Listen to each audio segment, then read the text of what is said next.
Hello বন্ধুরা, তোমরা দেখছো গল্পের ঘোটালা। রাহুল অরুণোদয় ব্যানার্জির মৃত্যুর ঠিক 1 মাস আছে।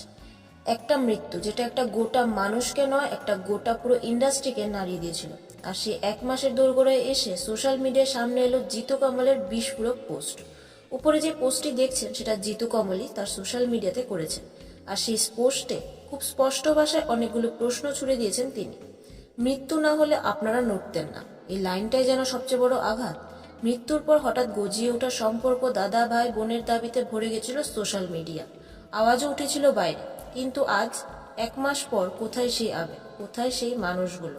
আরো বড় অভিযোগ, প্রতিবাদ করার দিনক্ষণও ঠিক করে দেয় কেউ। মানে আপনি কখন কথা বলবেন, কি বলবেন, এমনকি একা বলবেন কিনা সেটাও নাকি নিয়ন্ত্রিত। সবচেয়ে বড় চাঞ্চল্যকর দাবি জিতুর পোস্টে দেখা যায়, 16ই মার্চ যদি আমার কথা শোনা হতো হয়তো এই মৃত্যুটা হতো না, এটা এড়ানো যেত। মিছিল হয়েছে, মিটিং হয়েছে, কিন্তু এখনো কোনো স্পষ্ট তদন্ত এবং নির্দিষ্ট কোনো সঠিক উত্তর এখনো আসেনি। আজ কিন্তু 1 মাস হয়ে গেছে।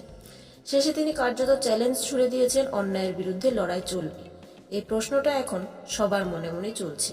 আর জিতুর এই পোস্ট দেখে প্রশংসায় ভরাচ্ছেন তার ভক্তরা। তো আপনারা কি জিতুর এই কথাগুলোর সাথে একমত? তাহলে আমাদের কমেন্টে জানাতে পারেন। দেখা হবে পরের ভিডিওতে, পরের ঘোটালা নিয়ে। আজকের জন্য টাটা।